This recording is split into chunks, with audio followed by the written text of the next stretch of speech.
Hello student, today I am going to discuss about introduction to Java. You know, Java is a very important language. You all must know about what is the Java language and how to work on the Java language. So therefore I decided to take this lecture. In this lecture I discuss a brief introduction about the Java language. An important part of this lecture is basically I discuss about the programs, so that you can understand how to write the programs. And in this first lecture I will go with the coming series of the many lectures. In the coming lectures I will discuss how to write the program and how to execute the programs. So I am going to start about how to write what is the introduction to Java. So first of all, in this lecture I am going to discuss features of Java language, object oriented concept, what is the class and objects, constructor, inheritance, overloading and overriding. You can see I have taken very important topics which is needed to for a student. You must understand what is the Java language. So first of all, what is the Java? Java is a platform independent language. Meaning is that if you write a program, it can run anywhere. Therefore we talk about write once and run anywhere. This is a very important part. So it is a type of language for the internet programming. So if you write a program for one machine, it will run, same program will run in the many machines. What is the logic behind it? Why it is running in multiple machines, many different types of machines? There must be some logic. The logic is byte code. I think you know about the C language very well. When we are working in the C language, a C program is executed and converted into a .exe file. But in Java it is not like that. When we write a program in Java, first it is converted into a byte code. This is an important part to make a Java program to run in a multiple machine. Now to run a byte code, we need Java virtual machine, that is JVM. Now your program is converted into a byte code, then JVM is installed in a particular machine. JVM is a machine dependent. So JVM will interpret your byte code and run your the Java program. Now again, very important feature is Java is secure. Why it is secure? I think you know about in C language. The Java is secure because it is not using the pointers. There is no pointers in the Java programming language. Therefore it is called Java is secure. So you look for very important features. It is independent programming language. It is using the byte code, and Java is a secure. It can run anywhere in the internet, or you can say in any machine. These are the very important part of the Java programming language. Next, how to write a Java program. To first write a Java program, you have to write the class. So a Java program start from writing a class. Write the class. Write the name of the class. So we have written a name of the class here, starting bracket and ending of the brackets. Now this is important. So if you are a C programmer, then you can understand the Java program something different from the C programming. The C program start from the main function, but in the Java start from the class. Class is important because Java using the object oriented features. So in this lecture I will discuss what is the object oriented features. So therefore we have to write first class, then we have to write the name of the class. Now within this name of the class, then we start the main function. So this is the main function, and the main function should be start from public, static and void. In some other lecture we will discuss what is the meaning of public, static, void, because this lecture is only dedicated about how to write a simple Java program that you can understand. So it is a main method, and you have to write public, static, void, and you need to pass the arguments of type string. Now here the name of the argument is arguments, and we are type is string. S is capital, important part is there. Now it is a simple program to display a hello message like hello dear learner. I discuss about Java is a object oriented programming language. So by just looking this program you can understand this is a object oriented. So you need to write system, it is a class, dot out is an object, and println is a method. Then within the double quotes you can write any message. So at the Java is a object-oriented programming language, it will start from a class, then write the main method, then you write any instruction here. Here the instruction is written, write the system.out.println just to display a message. Next part is how will you run this program. So before running this program you need to save this program. The program will be saved with the same class name, the file name and the class name should be same. For example, it will be saved with first Java program.java. So the program is saved with the first Java program.java. Now to compile the program, you just write Java C here. Then write the, after compilation, if there is a no error, then you need to write first Java program. You can see after compilation, Java, to running any Java program, you need to write the Java. You can take care about the C here. So Java C is for the compilation purpose and Java for the, or you can say it is for running the program. Next, I discuss about various object-oriented concepts which are needed for the Java programming, and the same way I discuss about what is the class, object, abstraction, polymorphism, encapsulation, inheritance. These are the very important features for any Java program. You must know what is the differences between these features, what is the class, what is the object, what is the abstraction, how these features are implemented in Java programming. So we start from the class. So class is a basic building block of any object-oriented programming language. You first must define the class. What is the purpose of class? The purpose of class is to put the common attributes. So it is something different from C. Why I am comparing with the C programming language, I assume you know about the C programming language, so you can compare easily. So we have the common attributes and common methods. So putting all the common attributes and common methods in one class, one unit, is called the class. So therefore it is called a template in object-oriented programming language. It is created on, and because we have a common attributes and common methods. Now again, class provides a very good features. It provides the visibility to attributes and methods. What is the visibility meaning is that you can restrict which data will be displayed to the public, which data method will be accessible by the public. You can restrict it. So that is called the visibility of the data and methods in the class. Now there are basically two types of visibility. The one is private, second is public. When the class has the private visibility, then methods and data will be only accessible within the class, not outside the class.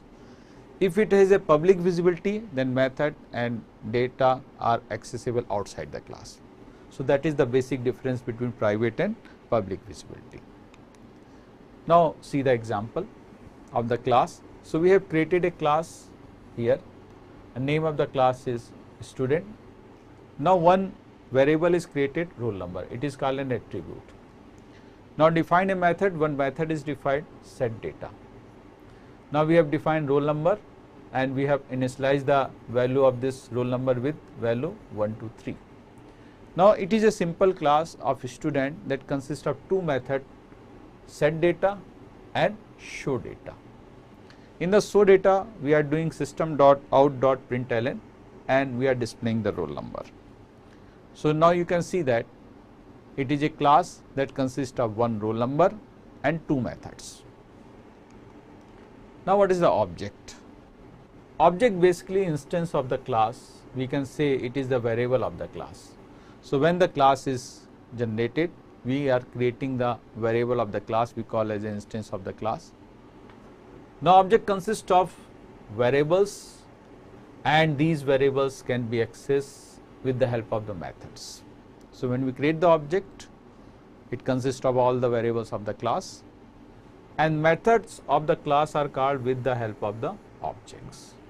So first we create a class. Suppose class is created, then we have created an object, and this object is able to access all the variables and methods of the class. Many objects can be created for a class. Each object has own value and own variables. Now suppose we have a two object 1, then we have object 2. So A variable is associated with object 1, B variable is associated with object 2. Same we have A variable here, same can we have B variable here. So we can say the variables within the objects are different, but in the class the variable is same. Now look for an example. In the previous example we have created this student class or lady. Then we have to create the object. So object is generated in the main method, because main is the public concept. So we have a public method here, main. Now we are creating the object. To create the object, first you write the name of the class student, the name of the object here, write the new keyword. The new will allocate the memory to the object. Then write here again, it is a basically constructor. In this lecture I will also discuss about what is the constructor. Now to creating an object, first write the name of the class, then object 1, then new, and then student. Then with the help of this object we can call the methods, like object 1.setData. SetData is already created in the class. So a very important part is any method of the class can be called only with the help of the object. First of all we have to create the object, then only call the methods. If you know the C language, you know it is something different. Why I am comparing again with the C language? Because you know the C language and you compare with the C language with the Java language, then you can easily understand it is something different. C is a structured programming language and Java is an object oriented programming language. So every time you have to create the object to work on the class. So therefore an object is created here. Then we are calling two methods setData and showData with the help of the object, and this dot operator is very important in the Java programming language. It is a convention. First you write the name of the object, then period, the name of the methods. So calling two methods setData, showData with the help of the object. If object is not created, then you cannot call any method of the class. This is the beauty of the Java programming language. You can understand it is a type of encapsulation. One of the feature, data and methods are binded. So you cannot access any method without the object of any class. Now what is the abstraction? Basically abstraction we can say it is a theoretical concept. Very simple way is, the theory is written for your purpose, but in briefly I am explaining you. If you have any problem, then look the problem at the overview level. So a technical term is given in Java language is called abstraction. You cannot solve any problem in the detail level at the one time. The best way is first solve the problem at the overview level. When the overview level problem is solved, then go in the detail. That theoretical concept is called the abstraction in the Java programming language. If you go with the programming, suppose I have given a problem to you, create like a program for a company. So no need to create the class immediately for all the variables and methods. Just create the class and give the name of the method only. That you know very well. You don't know about the logic of the methods. So the best way is work on the overview. Whenever we are working on the overview, meaning is we are working on the abstraction. This abstraction concept created many confusion to the students, because when I talk about in overview, then only they can easily understand. So you can understand overview, looking the problem in a simple way, only defining the class name, only defining the method name is called abstraction. Now if you define a method and you are not giving the logic of a method, then no need to call it. Now in the programming, you want to indicate that it is an abstract class. So no need to create the object for this one. So very simple approach. If there is no logic in the method, No need to create the object for that method. No need to create the object for that class. No need to call that method. So to create any class as an abstract class, just use the abstract keyword. I think I try to explain in a simple language. Many theories written in the many books, but the simple is solve the program in a very simple overview level. Next is, how will you write the abstract? Suppose I have written a class student. I don't know the detail about this course name. Course name is a method, but I don't know the detail for it. But you need to write a name of the method. So what we have written? We have written the abstract here and we make the class abstract. So very simple way. Now the class is abstract. No need to create the object for it. Meaning is that in further we are going in the detail of the course name. So this is a very important part. Just write the abstract keyword, the class become abstract. So it enforces to the compiler that no object can be created for this abstract class. Now we need to provide the detail of this method that we have already defined in this class. So detail of this method can be provided if you extend this abstract class. So the class name is, we have created one more class like CSE student. Now in CSE student, I extend this abstract class, extends student. So now next class is CSE students. Now I am free to write the logic of this course name. So the course name is here and we are writing a simple logic to display a message. You can see this is an abstract class.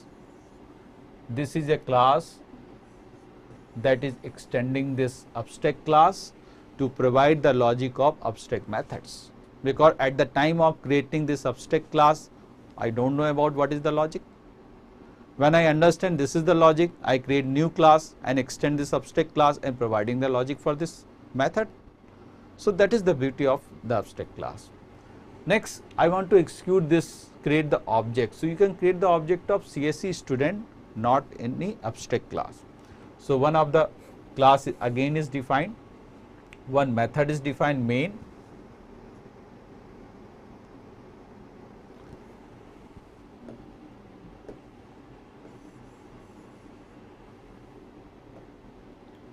Okay. So one method is defined, main. Main is important to run any program from the in Java language. So main must be within the class in Java programming language as compared to C. Main is the important part. Main is the first function. Main is also important here, but main, your program will start from the class, not from the main. So we have a class demo student, then we call a main method. Then main method we have created an object, object 1, CSE student. Then we are calling the method object 1 course name. So this is important part. So we have object and we call the method course name is here. Next, polymorphism. One of the basic concept, important concept of the object-oriented programming language. In the polymorphism, theoretically we can say giving the same name to the many functions. In C language, you cannot give the same name to many functions. But in Java, because of object-oriented programming language, it is possible to you can provide the same name to the many functions. So the poly means many, morphism means forms. That is called many forms. So OOP permits have many functions within the same name.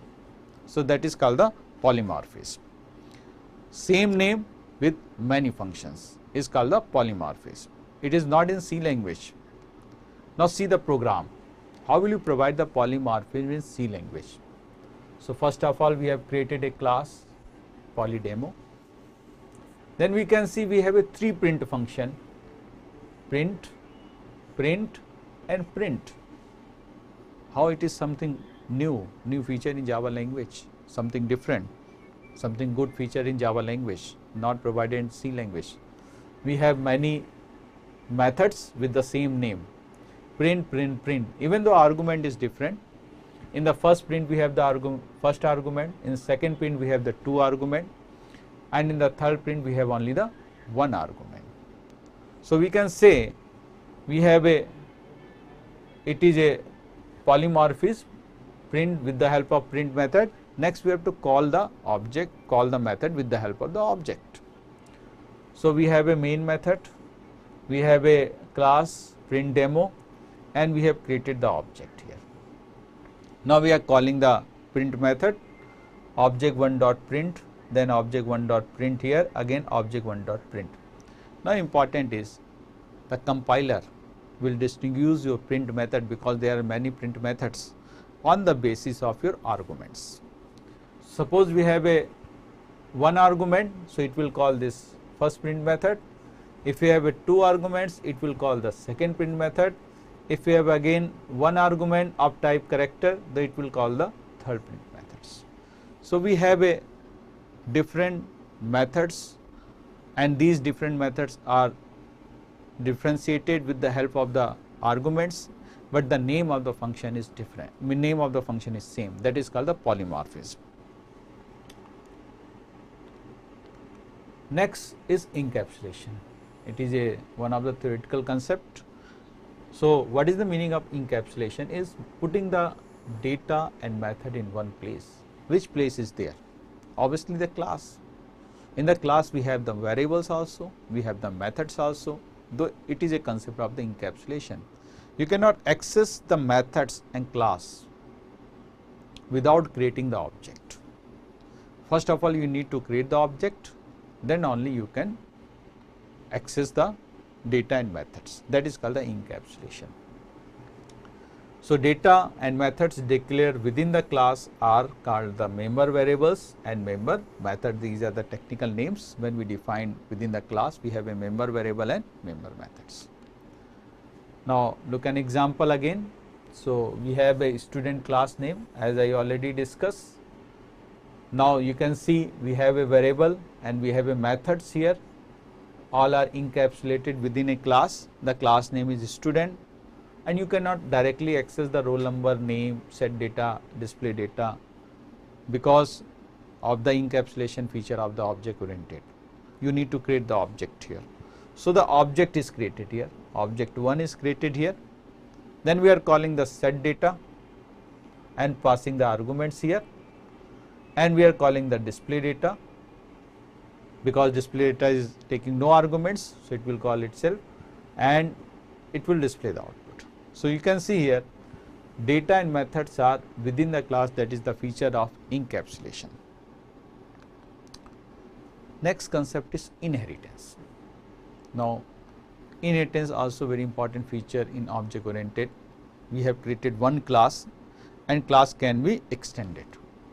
So we have an inheritance here.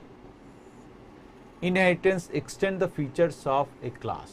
So when a class is working and when it has been tested and properly, then it is better to extend this class. So I am just giving an example. Suppose you have developed a program for a company, and after 6 months you want to extend the feature. One way is to open the code that you have already created and execute the code, make the extend the feature and deliver to the company. So whenever you have make any changes in a code which is already tested and working, it may have many side effects. The best way is you extend the class that is already tested. That is called the inheritance. So the feature which is already working, you want to include the new features in the class, that is called the inheritance.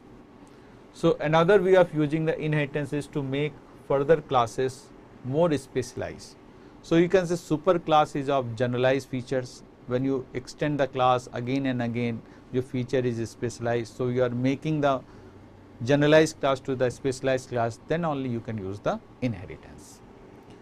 Inheritance is also used to refine the features of new features into the class that I already discussed.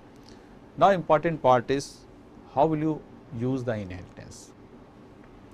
Suppose we have a student class student, show data, then we have displaying the value system.out.println Amit Kumar.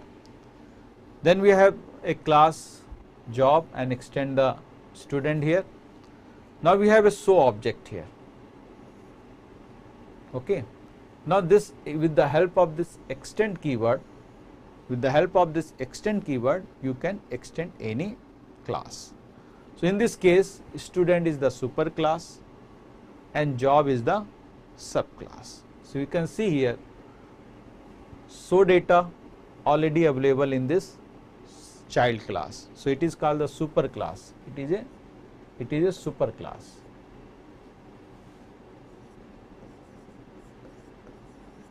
It is a child class.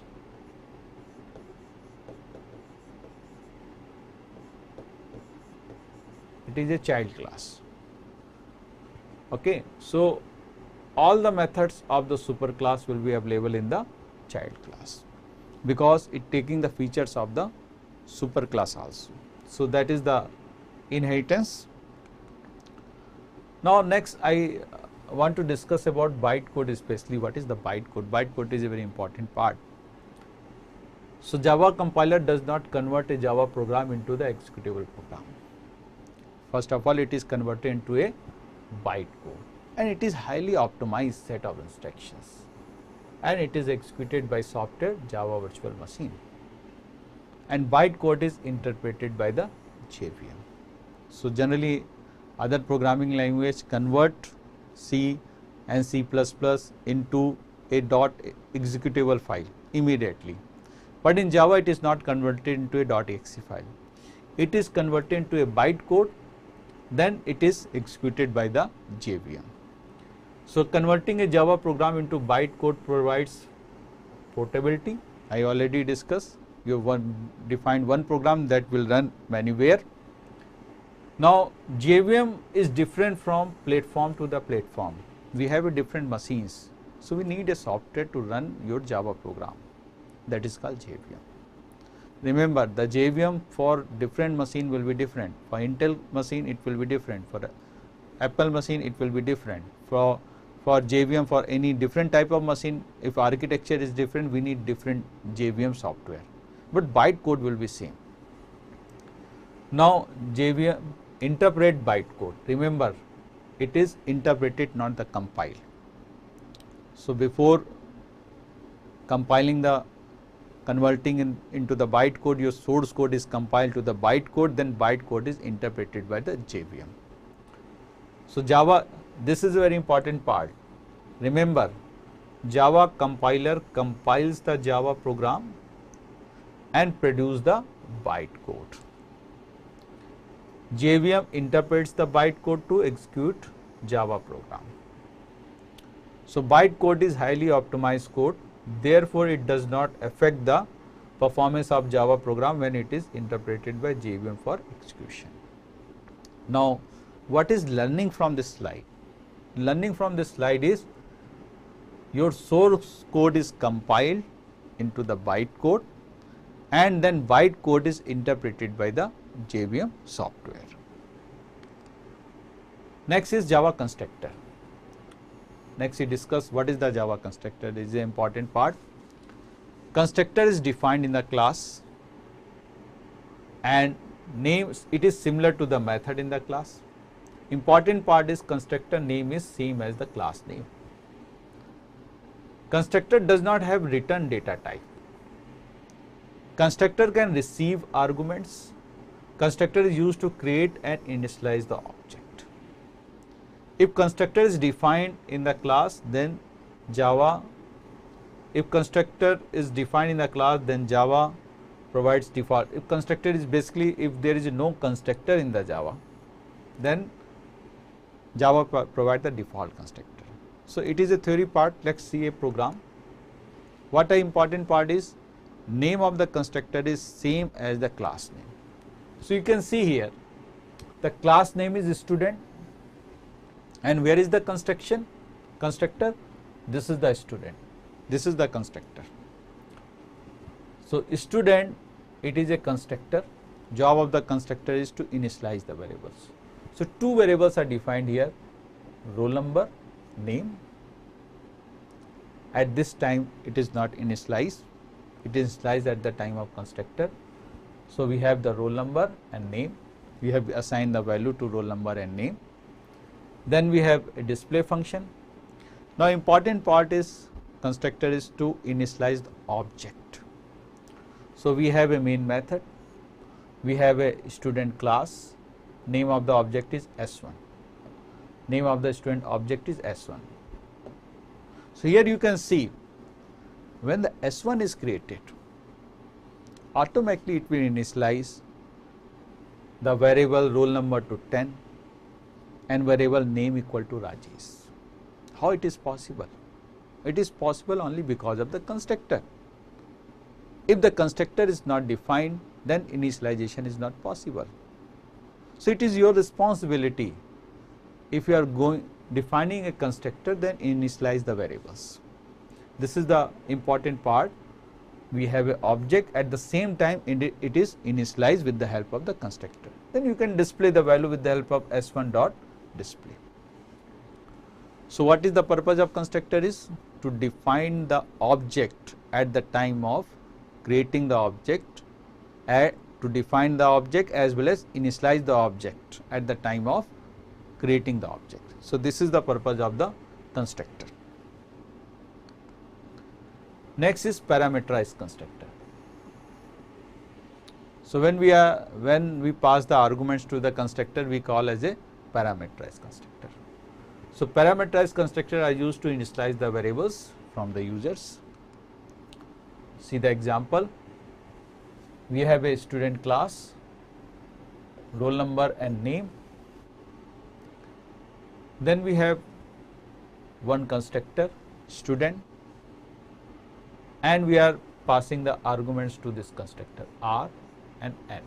You can see here. In the earlier, there is no argument is passing to the constructor. In this, we are passing the argument to the constructor, and these arguments are initialized with the roll number and name. Then we have a display function. We have a demo student, it is the class, and we have a main method. So what is the advantage of passing the arguments to the constructor? So advantage is here. We are defining the S1, creating the S1 object, new, then we are using the constructor. Because we have already defined the constructor with two arguments, so we need to pass these two arguments. The two argument is 10 and Rajesh. So when we passing these two arguments, the constructor will be created. So name of the constructor is S1 and S1 dot display. So in the previous example, we are not passing any arguments in the constructor because constructor is not taking any arguments. In this example, we are passing two arguments to the constructor because constructor is receiving two arguments. So we can pass the arguments to the constructor also. Then Java overloaded constructor. So we can define many constructors in a program. Many constructors can be defined in the class. All constructors have the same name as the class name. So this is called constructors are overloaded. So we have a same name, many constructor we call overloading of the constructors. See the example. Class student, we have a roll number and string name. Now you can see how many constructors are here. Just see here. Anyone will write in the chat box how many constructors are here? Any student?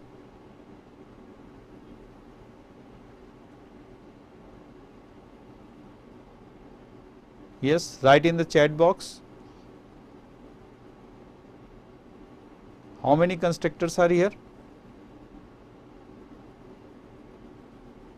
So basically there are two constructors, student and student. So this is called overloading of the constructors. Student and student, it is with two arguments, it is with one argument. Now very important part that I am going to discuss. If you are not providing any constructor in the program, then Java will provide default constructor to the program. And if you are providing your constructor in the program, any one constructor in the program, then Java will not provide any default constructor. Remember it. Okay. So Java will provide only the constructor when no constructor is defined in your program. That constructor is called default constructor. So if you look for the default constructor for this one, if these constructors are not defined, what will be the default constructor? So default constructor is same. You write here student and brackets. Nothing is here. That is called the default constructor. Now here we are providing two constructors, so no default constructor is provided. Now again very important part. How many constructors are defined? Two constructors are defined. With two arguments, first constructor is two arguments, second constructor is one argument.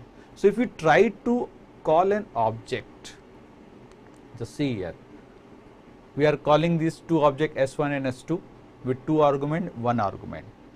If you create a third argument like this way, student S3 new student, and here you can see here, now we are not providing any argument in this constructor. What will happen? Whether it will execute or not, any student?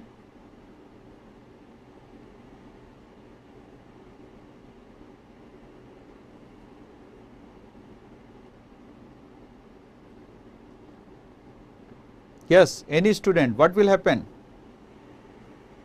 Write in chat box. Yes, you can interact to me if you have any doubt, any question.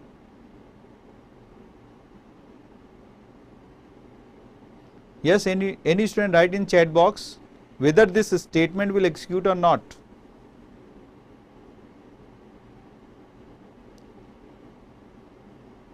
Okay, this will not execute because no constructor with no argument here. We have constructor with two argument, we have constructor with one argument. So if we try to execute this statement, student S3 new and student, there is no constructor is here, defined is here. Understand, there is no constructor. If no constructor is defined, then it will not call here, and no default constructor is provided by the Java language. So again I summarize you, if no constructor is defined, then only Java will provide the default constructor to the program. If any one constructor you define, then Java will not provide any default constructor to your program. Again, second important part, the way you define the constructor, if you define the constructor for two arguments, if you define the constructor for one argument, then same way you can, sorry,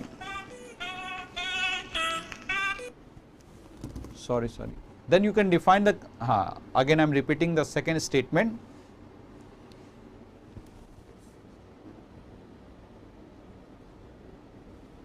Sorry for this one.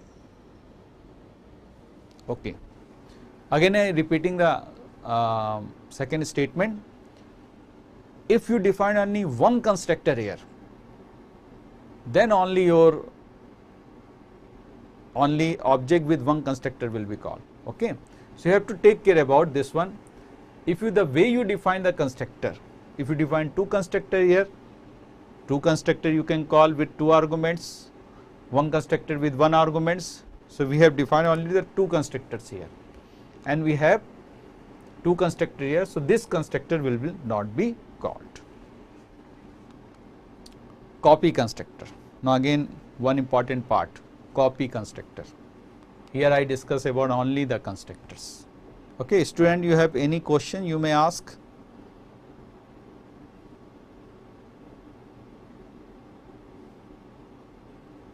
Yes, any question? Okay. So copy constructor basically is used to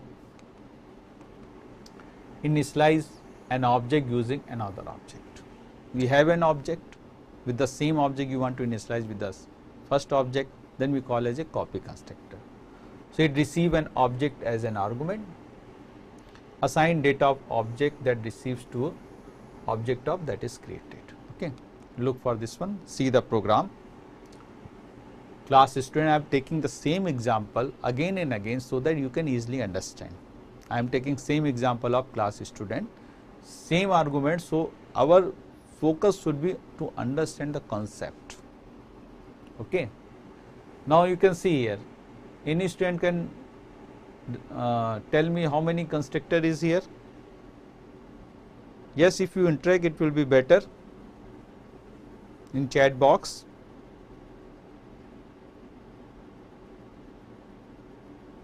Okay. So how many constructor are here? 1, 2 and 3. We have 3 constructor. This one is the copy constructor. Why? This is not the copy constructor because it is receiving only the arguments. When a constructor will receive the object, then we call as a copy constructor. So it is receiving the object of same class, that is of student. So we call as a copy constructor because it is receiving the object. Now then we are passing the arguments of this receive object to the respective class, respective object, that is roll number and name. So K is the object that we receive. Roll number and name will be passed to the roll number and name of the current object. We have a display function, then we call this, create the object and call the constructors. You can see here it is a class demo student, then main method is defined, and how many objects are defined here? 3 objects are defined. One is S1, second is S2, third one is S3. S1 is receiving only 2 arguments. S2 is taking only 1 arguments because we are calling the constructor with 1 arguments. Here we are calling the constructor with 2 arguments. Then S3. S3 is receiving the object S2 and S2 is already defined. It is the object of same class of student. So here it will call the copy constructor because we are passing the object. So this is the way you can copy one object to the another object with the help of the copy constructor. So what I discussed up to this point related to constructor, constructor has the same name as the class name. It is similar to the method. We can pass the argument to the constructor. There is no return type in the constructor. Third, we can overload the constructor, meaning is the many constructors can be defined in a class. Fourth, if no constructor is defined in the class, then default constructor is provided by the Java language. If you define any one constructor, if you define one constructor, then no default constructor is provided by the Java language. Next point I discuss, copy constructor. Copy constructor meaning is to take the object, receive the object and copy the object that you receive to the current object. So S3 is the current object. We are copying the value of S2 into the S3. This is called the copy constructor. Then we are displaying the value S1 and S2. Now going ahead, inheritance. Briefly I discuss about again what is the inheritance. Whatever I discuss in this lecture is the important concept in the Java programming, and my lecture important part is to discuss about the programs, related to the programs, and you can understand what is the program is going on. Now inheritance is used to extend the features of the class. Extends keyword is used for the inheritance. And inheritance provide the parent and child relationship among the classes. Parent class is called the superclass, child class is called the subclass. Child class uses the keyword extend for extending the features. Java does not permit multiple inheritance. This is very important. If you know the C++ language, then multiple inheritance is applicable in C++, but multiple inheritance is not permitted in Java language. Why? We will discuss in next lecture. Okay. For in this lecture, our purpose is you must understand only the overview of the lecture. What is the overview of the Java programming language? So we have a multiple inheritance. Multiple inheritance is not permitted in the Java language. So this is the simple Java inheritance. Next, an example of the inheritance. We have a class student, roll number, name. Then we have a set data and get data. One class is defined, the class is student. Second, we have a job, child class, extend student, student is the super class. One variable is defined, job name. Then we have set data and get data methods. That I have already discussed. The purpose of this program is just to explain what is the extend. Next, we discuss about method overloading and overriding. I am just giving a brief introduction about overloading and overriding. In detail, we will discuss in the coming lecture. So, method overloading meaning is we have the same name for multiple functions, and the functions are differentiated at the compiler level with the help of number of arguments and type of arguments. This is the example. We can see set data, set data. It is a polymorphism. We already discussed in a theory part. We call as a method overloading because same method is overloaded. It has two arguments, it has one argument, and it has no arguments. It is possible. Next is method overriding. Method overriding concept is applicable only in case of inheritance. Overriding, in case of overriding, the number of arguments and type of argument is same. Understand, in overloading the type of argument will be different, but in overriding the type of argument will be same. Just see an example. We have a class A, we have a class B. One method is show data. Again we have a show data here. You can see here we have a show data. So we are inheriting the show data from the super class to the child class.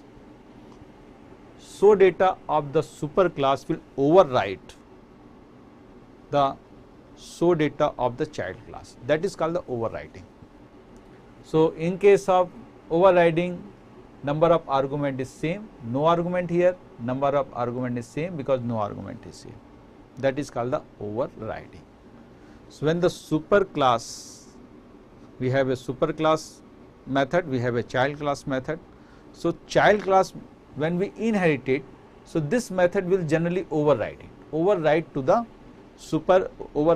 method of the super class, that is called the overriding. Okay. Understand? Any doubt to any students?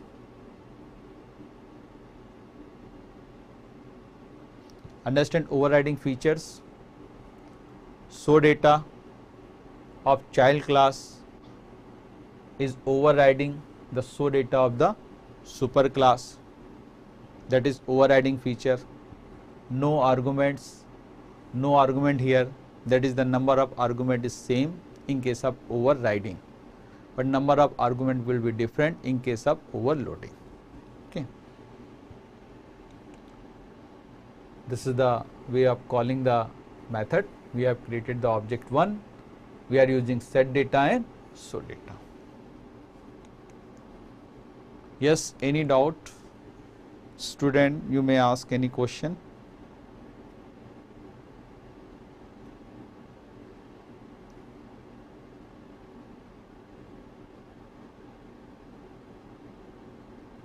Yes, any question to student, from student?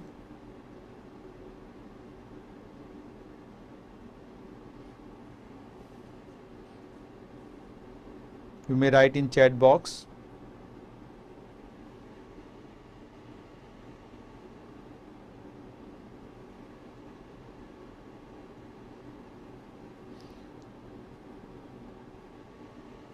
Okay, thank you very much. We'll meet in next lecture.